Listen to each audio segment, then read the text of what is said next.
사람이 모인 곳에는 모임을 이끄는 리더가 필요합니다. 작은 모임도 있지만 큰 모임도 있고 회사도 있고 국가도 있습니다. 모두가 그렇지는 않겠지만 모임을 이끄는 리더가 되고 싶어하는 사람들이 많습니다. 물론 그 책임과 희생 때문에 리더가 되는 것을 회피하거나 두려워하는 사람들도 많이 있습니다. 가정을 일구거나 또 어떤 일을 시작하게 되면 내가 원하든 원하지 않든 당연하게 이끄는 역할을 맡아야만 하는 경우도 분명하게 있습니다. 리더가 되는 것이 쉬운 일만은 아닙니다. 자신의 능력과 관계없이 리더가 되는 사람도 있겠지만 리더가 강건하지 못하고 능력이 없으면 전체가 흔들리고 큰 어려움을 당하게 됩니다. 리더 한 명으로 전체가 살기도 하고 전체가 죽기도 합니다. 제 개인적인 이야기를 말씀을 드리겠는데요. 제가 고등학교 2학년이 올라가던 시점에 그때 저희 교회 학생회가 50명 정도 모였습니다. 80년대 학생회는요 굉장히 활발했습니다. 수련회도 있고 매주 예배도 인도했고 문학의 밤도 있고 많은 프로그램들이 있어서 여러 가지 일들이 많았고 또 당시에는 전화도 없었기 때문에 임원들이 조를 짜서 결석자와 또한 이제 학생들의 집을 일일이 신방하고 그렇게 했습니다. 주로 임원들이 그런 큰 일들을 감당했는데 제가 중학교 학생 때 바라보는 그 고등부의 회장, 고등부의 총무, 그런 고등부의 임원들은 정말 대단하고 큰 산처럼 그렇게 보였습니다. 그런데 제가 고등학교 2학년이 되는 그 해에 학생회장이 된 거예요. 사실 굉장히 기분이 좋았습니다. 많은 교사들과 학생들의 지지를 받았다는 것이 기뻤고 내가 그렇게 우러러보던 그 형들처럼 누나들처럼 되었다는 것이 굉장히 기분이 좋았습니다. 그런데 사실은 딱 하루만 좋았습니다. 그 다음날부터는 너무 힘들었습니다. 내가 그 일을 감당할 수 있을까라고 하는 생각을 1년 내내 지울 수가 없었습니다. 예배를 진행하고 임원회의를 하고 결석자와 후배들을 신방하고 함께 믿음이 연약한 학생들을 이끌어가고 문학의 밤을 준비하고 사실은 제가 감당할 수 있는 일이 아니었습니다. 다시 한번 그때 그 선배 형들과 누나들이 얼마나 대단하고 얼마나 훌륭하게 그 일을 감당했는지를 세상스럽게 느낄 수 있었습니다. 따라가는 것은 굉장히 쉬웠습니다. 따라갈 때에는 할 말도 많더라고요. 그러나 정작 이끌어가는 것은 너무 어려운 일이었습니다. 가장 어려운 것 중에 하나는 내가 이끌어갈 수 있는 능력이 없는데도 이 일을 해야 한다는 것이 가장 힘들고 고통스러운 그런 고백이었습니다. 2018년이 지나고 이제 2019년이 되었습니다. 2018년도를 지나보면 행복했던 일도 많았지만 물론 힘들고 어려웠던 일도 많았습니다. 그럼에도 불구하고 우리가 다시 힘을 내고 다시 일어서야 하는 이유가 있습니다. 또 다른 한 해가 시작되었습니다. 너무 어려웠지만 그럼에도 불구하고 우리는 무엇인가 다시 해 나가야 하는 그 하루가 우리에게 다가오기 때문에 힘들고 어려웠지만 또다시 힘을 내서 다시 한번 출발해야 합니다. 우리 교회에 여러분 표어를 보십시오. 그냥 멋있게 지어진 말이 아닙니다. 기도하면서 우리 성도들이 하나하나 어떻게 믿음으로 나아가며 하나님께서 우리 성도들과 우리 교회에게 원하시는 그러한 성장의 과정들이 무엇인가 그것이 우리 표어에 담겨져 있습니다. 결심 3일 신년 특별 새벽 기도를 통해서 앞에 세 부분에 대해서 말씀을 나눴고 오늘은 마지막 부분인 걸어가면 확장되는 그 은혜에 대해서 함께 말씀을 나누려고 합니다. 특별히 오늘 말씀을 통해서 우리 성도들의 마음속에 가정 가운데 2019년도 승리할 수 있는 힘을 얻는 그러한 은혜의 시간이 되시기를 주님의 이름으로 축원합니다. 2019년도에는 우리가 주일 오전 예배 때 여호수아서를 통해서 함께 은혜를 나누려고 하는데요. 오늘 우리가 함께 읽은 말씀을 제가 두 가지로 말씀을 함께 나누려고 합니다. 첫 번째는 두렵다 하지만 일어나 가라. 담대해 보이고 강해 보이고 태연해 보이고 여유 있어 보이고 센 척하는 사람들이 있습니다. 그러나 그 내면에는 두려움이 있습니다. 두려움이 없는 사람은 아무도 없습니다. 큰 일 때문에 두렵기도 하지만 작은 일들을 만나면 두려움이 있습니다. 며칠 괜찮지만 또 다른 일들로 우리에게 두려움이 계속 찾아옵니다.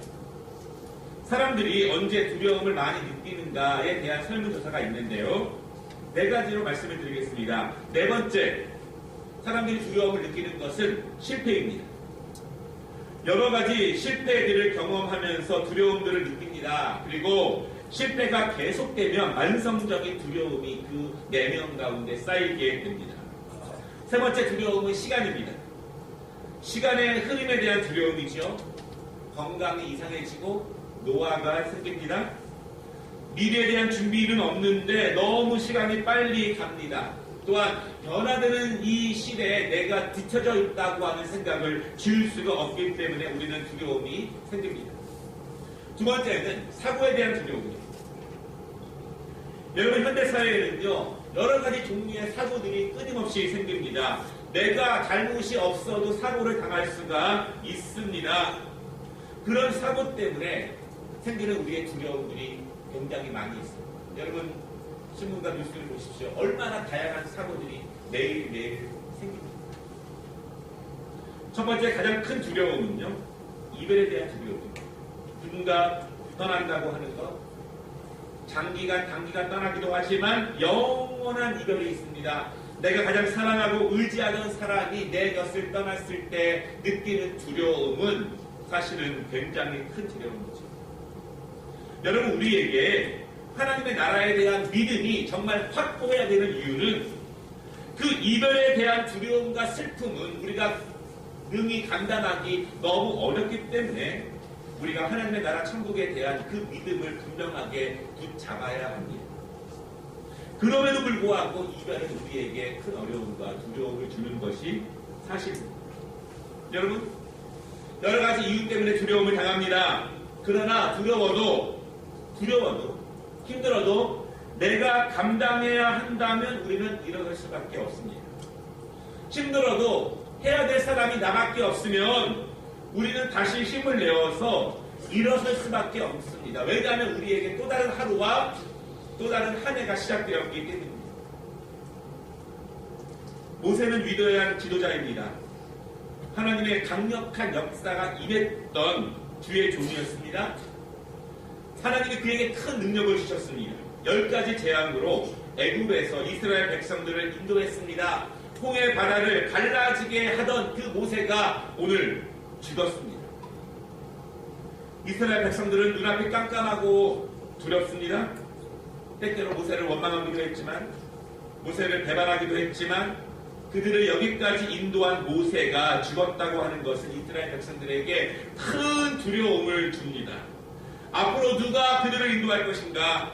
누가 그들을 먹일 것인가? 누가 우리가 죄를 범했을 때 하나님의 진노 앞에 나가서며 울며 불며 누가 대신 기도할 것인가? 모세가 하던 그 일을 누가 할 것인가? 이스라엘 백성들은 너무나 두렵습니다. 여러분 가운데 더 두려운 사람이 있습니다. 여호수아예요. 여호수아는 모세의 종이었습니다. 모세가 명령하면 그 명령에 순종만 하던 사람입니다. 시키는 것만 하던 사람이었습니다. 너무 두렵습니다. 감당할 자신도 없고 능력도 없습니다. 그런데 하나님께서 모세에게 말씀하십니다. 2절 말씀이에요. 모세는 그의 사명을 마쳤다. 이젠 너의 차례이다. 더 이상 슬퍼하지 말라. 눈을 들어 세상을 보라. 두려움에 떨고 있는 이스라엘 백성들이 보이지 않느냐. 이젠 여호수아 네가 나의 백성을 인도하여 내가 주는 그 땅으로 가라. 일어나라. 주저하지 말라. 내가 너와 함께 할 것이다. 가라. 이렇게 하나님께서 여호수아에게 말씀을 하십니다. 우리가 이해할 수 없는 하나님의 방법이 있습니다. 나는 감당하기 어렵습니다. 나는 지금 내 몸을 추스리기도 어렵습니다. 나는 두렵고 힘듭니다. 한 번도 안 해본 일입니다. 내 적성에도 맞지 않습니다. 그런데 하나님은 하라는 거예요. 하나님은 사명을 주십니다. 한 번도 이스라엘을 이끌어야 된다고 생각해 보지도 않았지만 하나님은 그 일을 여호수아에게 맡기십니다. 여러분, 중요한 것은 여호수아가 감당할 만한 능력이 되어서 하나님이 여호수아에게 맡기는 것이 아니라는 사실입니다. 하나님이 우리에게 어떤 사명을 맡기실 때 감당할 만한 능력이 되어서 맡기시는 것이 아니라는 사실입니다. 내 생각은 그렇지 않고 나는 준비가 되어 있지 않지만 하나님은 다른 방법을 가지고 일하신다는 사실을 여러분 믿으시기를 바랍니다. 하나님은 왜 그 많은 사람들 중에서 여호수아를 모세의 후계자로 삼으셨을까요? 두 가지 이유가 있습니다. 첫째로, 충성하던 종은 충성하는 리더가 될 수 있습니다. 여호수아는 모세의 충성스러운 종이었습니다. 하나님께서 모세에게 주신 영적 권위를 인정했습니다. 모세의 말을 충성으로 순종했습니다.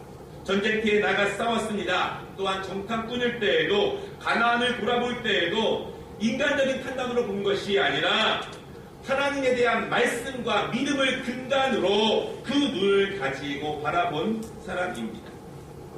여러분, 하나님은요, 충성스러운 종을 충성스러운 리더로 세우십니다. 하나님 왜 나를 세우지 않습니까? 왜 내 길을 열어주시지 않습니까? 하나님은 아십니다. 여러분, 잘 따라가야 잘 이끄는 사람이 될 수 있습니다. 잘 배워야 잘 가르칠 수 있습니다. 충성해야 하나님이 리더로 세우심을 여러분 또한 믿으시기를 바랍니다. 하나님은 아신다요. 우리가 얼마나 직장에서, 우리가 학생으로서 얼마나 열심히 교회에서 맡겨진 사명들이 아무리 작은 거라 할지라도 얼마나 충성으로 하는지 하나님은 충성스러운 사람을 충성스러운 일꾼으로 쓰신다는 사실을 꼭 기억하시기를 바랍니다. 두 번째로, 하나님께서 왜 이 여호수아를 모세의 후계자로 세우셨을까요? 그는 두려움을 아는 사람이기 때문에 하나님은 그를 리더로 세웠습니다. 두려움을 안다는 것은 자신의 연약함을 아는 것입니다. 두렵기 때문에 하나님을 의지할 수밖에 없습니다. 두렵기 때문에 기도할 수밖에 없습니다. 두렵기 때문에 하나님을 향해서 부르짖을 수밖에 없습니다. 여호수아는 자기 자신을 너무나 잘 아는 거예요. 그가 얼마나 연약한지 부족한지를 압니다. 그래서 그는 하나님을 적극적으로 의지할 수밖에 없습니다. 우리가 지난 성부영신 예배 때 하나님께 더 가까이 가는 2019년이 되자 이렇게 말씀을 나누면서 가장 첫 번째 말씀드린 것이 무엇이었냐면, 나의 연약함을 인정하라. 그래야 하나님을 더욱더 의지할 수 있다. 이렇게 말씀드렸습니다. 내가 누구인지, 내가 얼마나 연약한지 부족한지 내 힘으로 살아갈 수 없다는 것을 인정해야, 고백해야 하나님을 더욱더 의지할 수 있고 사모할 수 있고 간절히 부르짖을 수 있다는 것입니다. 여러분, 여호수아의 나이 80입니다. 결코 적은 나이가 아니에요. 그는 지금까지 충성으로 나와왔지만 그가 감당할 수 없는 일을 하나님이 그에게 주십니다. 그러나 그는 충성으로 준비가 된 사람이었고 두려움 때문에 하나님을 의지하는 훈련이 된 사람입니다. 하나님이 여호수아에게 말씀하십니다. 6절, 극히 강하고 담대하라. 5절, 내가 너와 함께 할 것이다. 내가 너를 떠나지 않을 것이다.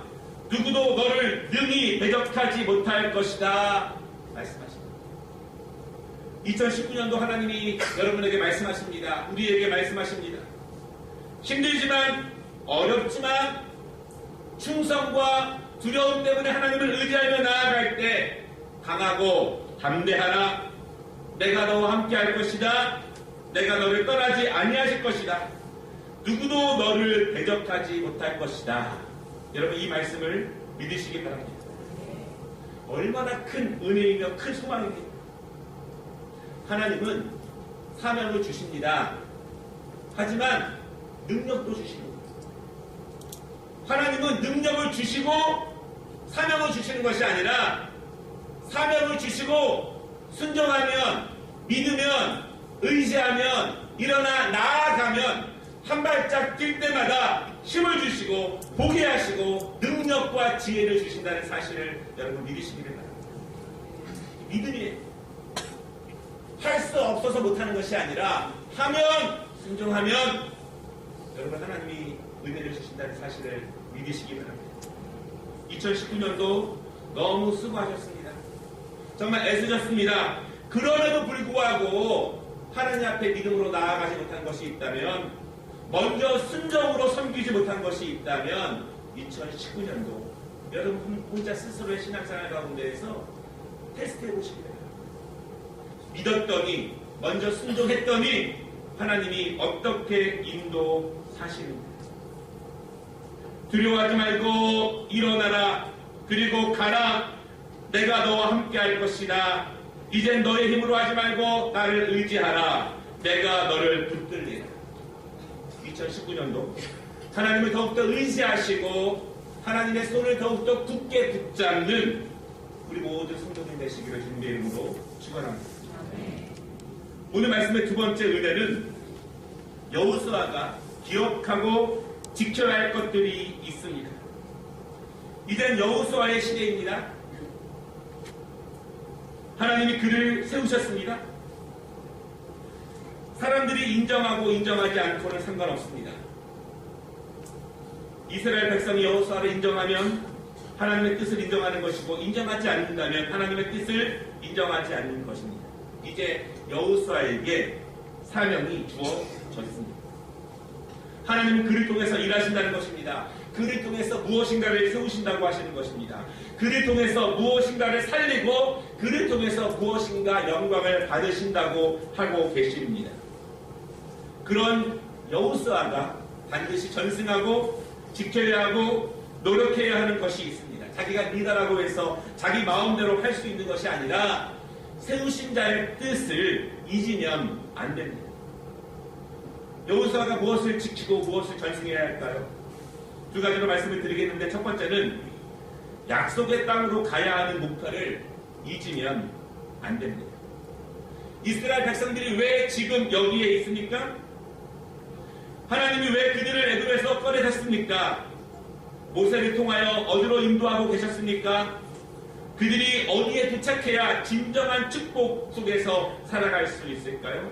그것을 잊으면 안 됩니다. 여호수아가 자신이 리더라도 목표를 수정하면 안 된다는 것입니다. 하나님은 여호수아에게 모세를 이어서 이스라엘을 하나님의 땅으로 잘 인도하라고 하나님은 그를 세우신 것입니다.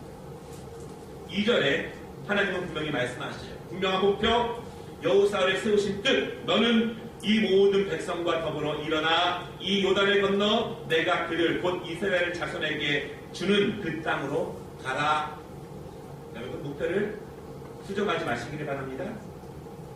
내 인생이라고, 내 일이라고, 내가 리더라고 내 마음대로 바꿀 수 없는 것입니다. 3절에 말씀하십니다. 그리하면 너희가 발바닥으로 밟는 곳은 모두 내가 너희에게 주리라. 여러분 믿으십니까? 2019년도 우리 교회의 표어의 마지막 부분, 걸으면 확장되는 것, 너희가 발바닥으로 밟는 곳은 모두 내가 너희에게 주리라. 이 은혜가 2019년도 우리의 삶과 지경 가운데 넘치시기를 주님의 이름으로 축원합니다. 여호수아의 책임은 하나님이 약속하신 하나님의 뜻대로 인도하는 것이지, 그것이 축복의 길이고 강건의 길이지 자기 마음대로 인도하는 것이 아닙니다. 두 번째, 여호수아가 지켜야 될 것이 있습니다. 그것은 영적 균형을 잘 맞추는 일입니다. 여호수아는 리더인가, 리더가 중심을 잘 맞춰야 합니다. 리더는 여러 음성을 듣습니다. 다양한 사람들의 다양한 요구가 있습니다. 다양한 주장들이 있습니다. 리더가 중심을 잘 잡아야 해요. 다 들어줄 수 없습니다. 영적으로 깨어서 중심을 잡지 않으면 배는 산으로 갑니다. 어떤 영적 균형이 필요할까요? 7절을 보십시오. 좌로나 우로나 치우치지 말라. 무슨 말일까요? 왼쪽으로 가야 한다, 오른쪽으로 가야 한다, 이렇게 말하고 주장하는 사람들이 있습니다. 그러나 여호수아가 잡아야 될 기준이 있습니다. 7절 내가 명령한 그 율법을 다 지켜 행하고 우로나 좌로나 치우치지 말라. 중심은 하나님의 말씀입니다. 기준은 하나님의 말씀입니다. 하나님의 말씀을 왼쪽으로 틀려고 하지 마십시오. 하나님의 말씀을 오른쪽으로 옮기려고 하지 마십시오. 하나님의 말씀에 왼쪽에 서려고 하지 마시고 하나님의 말씀에 오른쪽에 숨으려고 하지 마십시오. 하나님의 말씀 앞에 정면에 서서 똑바로 보고 그 말씀이 우리의 기준이 되어야 합니다. 기준이 분명해야 바로 나갈 수 있지. 기준이 흐리하면 좌로나 우로나 치우칠 수밖에 없습니다. 예배를 드려야 되느냐 말아야 되느냐, 기도를 해야 되느냐 말아야 되느냐, 드려야 되느냐 말아야 되느냐, 섬겨야 되느냐 말아야 되느냐. 여러분, 기준이 흐리하면 늘 좌로나 우로나 치우칩니다. 저는 제 말을 들으라는 것이 아니에요. 하나님 말씀, 하나님 말씀에 있는 그 말씀의 기준을 삼으시기를 바랍니다. 그 말씀을 중심으로 삼으시기를 바랍니다. 우리의 임의대로 오른쪽으로 옮겨놓지 말고 내일은 왼쪽으로 옮겨놓지 말고 그 기준 앞에 정면에 서서 믿음으로 나아가는 2019년도가 되시기를 바랍니다. 그리하면 하나님이 7절과 8절에 두 번이나 강조하십니다. 7절 그리하면 어디를 가든지 형통하리라. 8절 그리하면 내 길이 평탄하게 될 것이며 내가 형통하리라. 믿으십니까? 말씀을 마치겠습니다. 2019년도 우리의 믿음이 성장하는 것이 너무나 중요합니다. 2018년보다 더욱더 하나님께 가까이 가는 것이 중요합니다. 하나님은 이러한 믿음의 과정을 통해서 꿈을 세우는 믿음을 통해서 하나님 말씀을 깊이 파는 은혜를 통해서 하나님의 사랑을 베푸는 능력을 통해서 우리가 걸어가는 곳을 확장하게 하시고 보게 하시고 넓히십니다. 그냥 걸어간다고 되는 것이 아니라 하나님이 인도하시고 역사하시고 감동 주는 그 길을 믿음으로 걸어갈 때 우리가 걸어가는 그 길이 확장되는 은혜를 주신다고 말씀하십니다. 경제가 어려워지고 국가적인 어려움이 많습니다. 그러나 하나님이 우리와 함께 하시면 우리를 들어쓰시면 우리를 세우시면 두렵지만 순종으로 나아갔을 때 하나님이 우리와 함께 하시는 분명히 믿으시는 2019년도가 되시기를 주님의 이름으로 축원합니다. 기도하겠습니다.